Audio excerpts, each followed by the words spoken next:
Welcome to CPTM Smart Partners Hub in London, and congratulations and Happy New Year to all the smart partners who are celebrating the Chinese New Year. And we are celebrating along them their most colorful get-together and lights and dragons, and above all we are celebrating also the fortunes that they are wishing to share with everybody else. And of course everyone secretly is taking at least one or two or three of the fortune cookies, and hopefully the mathematics will help us to try to put together all the results of the fortune cookies, or maybe the algorithm might do that. But Happy New Year to Tata Chu in Malaysia, to Jo Sang in Mauritius, to Solange in Belgium, to Jessie in London, and to so many others. We hope this 2018, the year, will be as successful as it was 2017. And as you know, last week we were able to give some examples of some of the preoccupations of the CPTM Smart Partners in the Commonwealth, and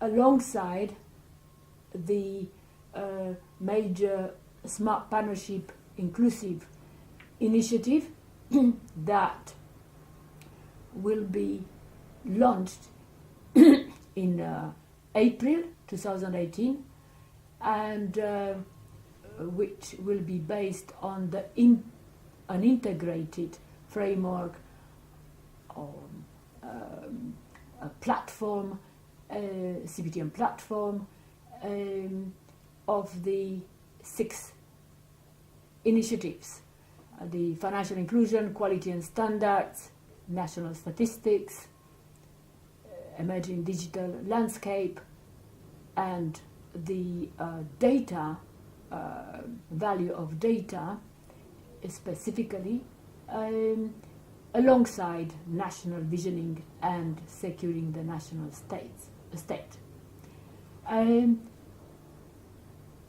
There will be a very detailed outline of the proposed cooperative framework, and which will be also highlighted in the forthcoming Commonwealth Heads of Government briefs and reports that CPTM, on behalf of CPTM Smart Partners, are going to forward to the pre-meeting of the Foreign Affairs Ministers, etc. We promised last week that as part of the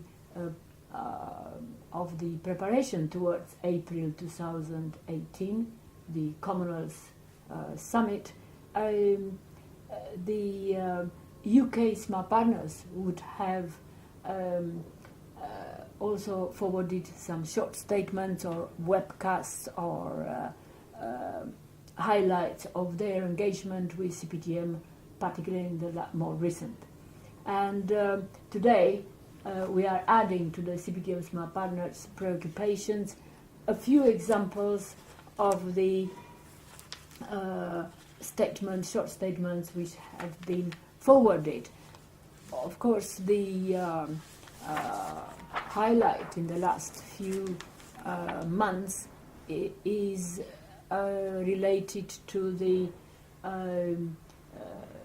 digital industry. A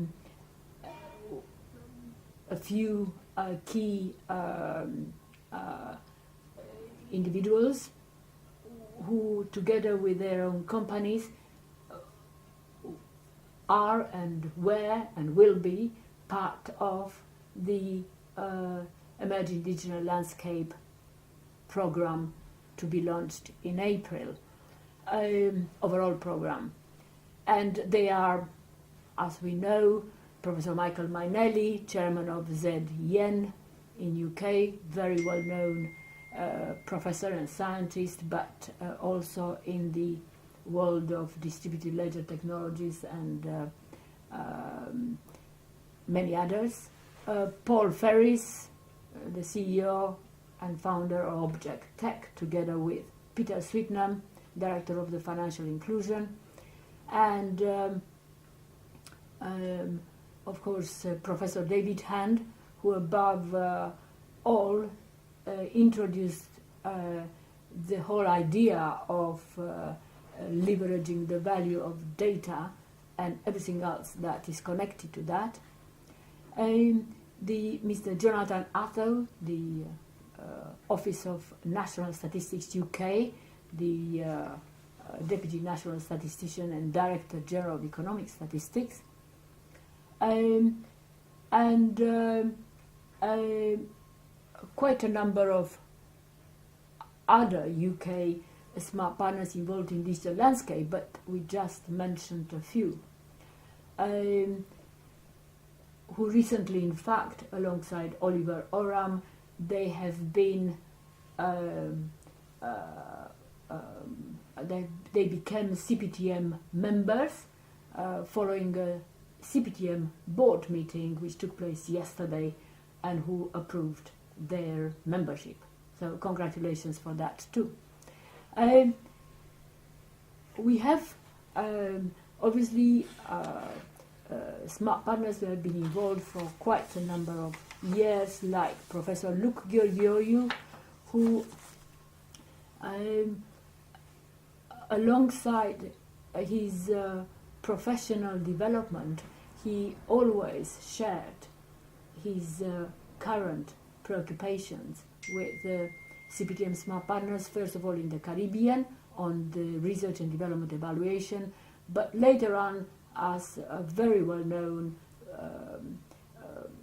professional connected with science policy worldwide, Europe and UK.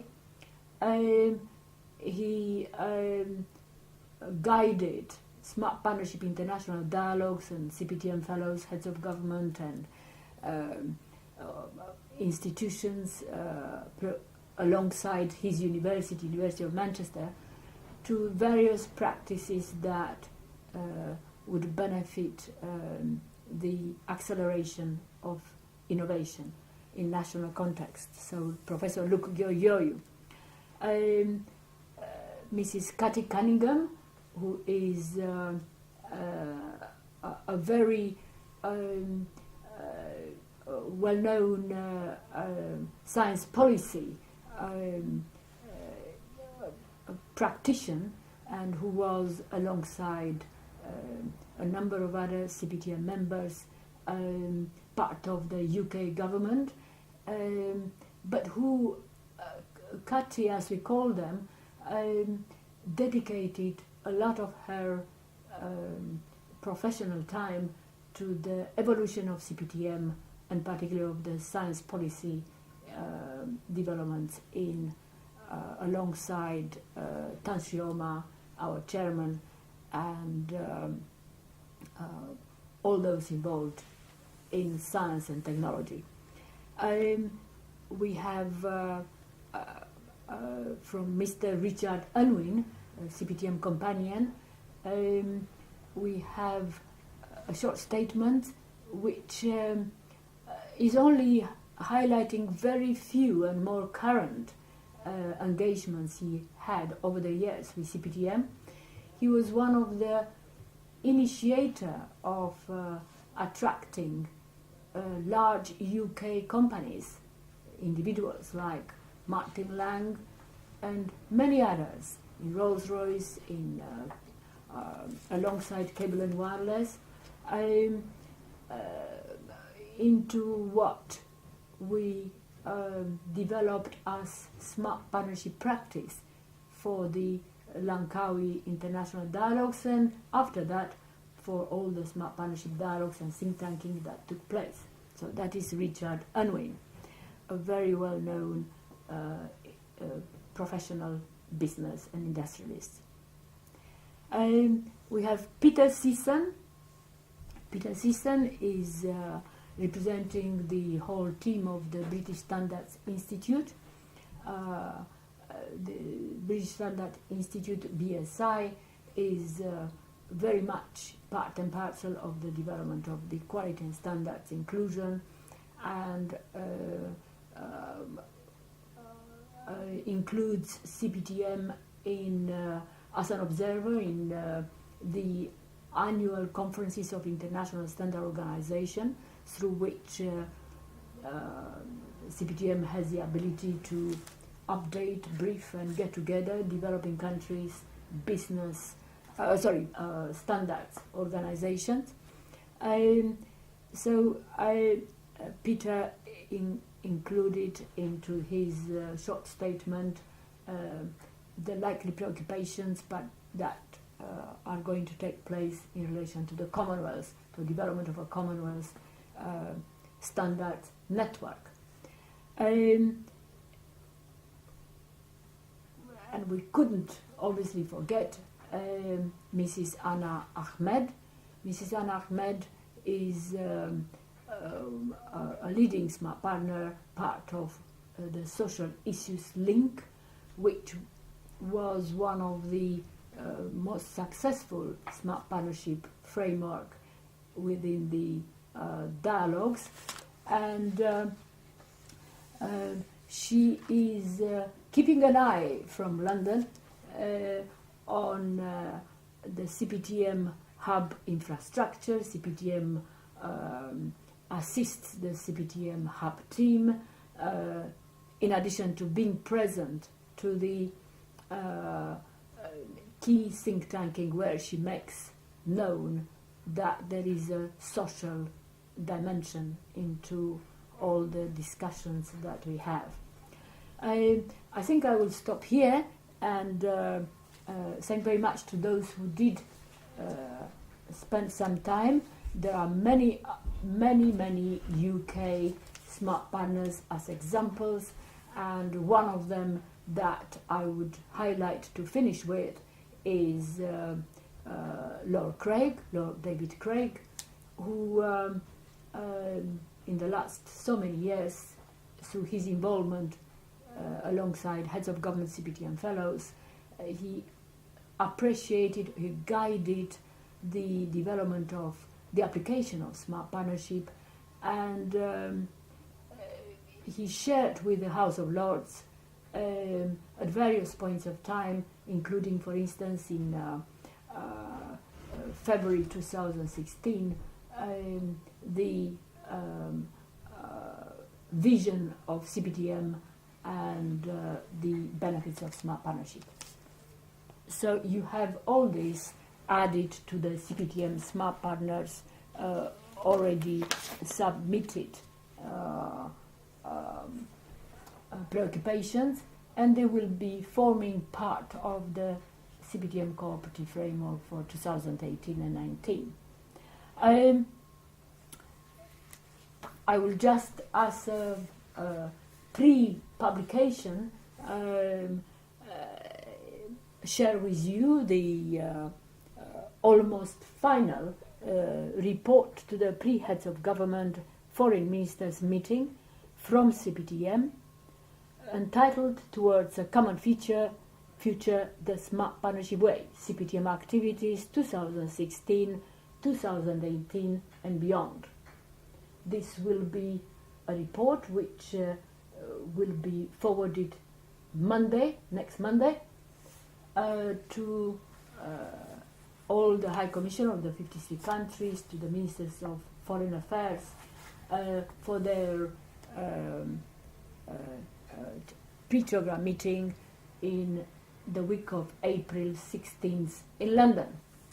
So here we are. This is a report about which we will discuss after it's being forwarded to those to the ministers. As part of the calendar of calendar, I only can say two things. One is that next week there is finally the Festival of Science and Technology under the AAAS, and as promised, I selected a few to attract your attention, a few lectures or a few sessions that you can follow, and they are all available both on the internet, but also to read some synopsis before the meetings, the sessions are taking place, and you may wish to follow them. It is a very rare occasion to have such a festival and fair of the latest on science. I would say, besides the few reading tips that we included as usual, probably the main event that took place this week and is actually going to take place today in a couple of hours is the State of the Nation speech of the newly appointed President of South Africa, Mr. Cyril Ramaphosa, and with whom CPTM Smart Partnership Movement had the opportunity to work very, very closely in 1997 in the making of the first Smart Partnership International Dialogue in Kasane. Lekoma Motibasela from Botswana, together with myself and His Excellency Secretary Masire, have been trying to bring Cyril's unique qualities of negotiation in the context of the smart partnership practice, and that continued in Swakopmund dialogue, in Victoria Falls dialogue, and continues up to today. The last time we met President Cyril Ramaphosa was when we were following the His Excellency President Kikwete's dialogue from Dar es Salaam, which was supposed to be followed by the dialogue in South Africa. And President Cyril Ramaphosa, then Deputy President Cyril Ramaphosa, was extremely keen that the smart partnership dialogue should be part and parcel of the new South Africa. So congratulations to President Cyril Ramaphosa, and we're looking forward to his SORA speech. All the best and have a nice weekend.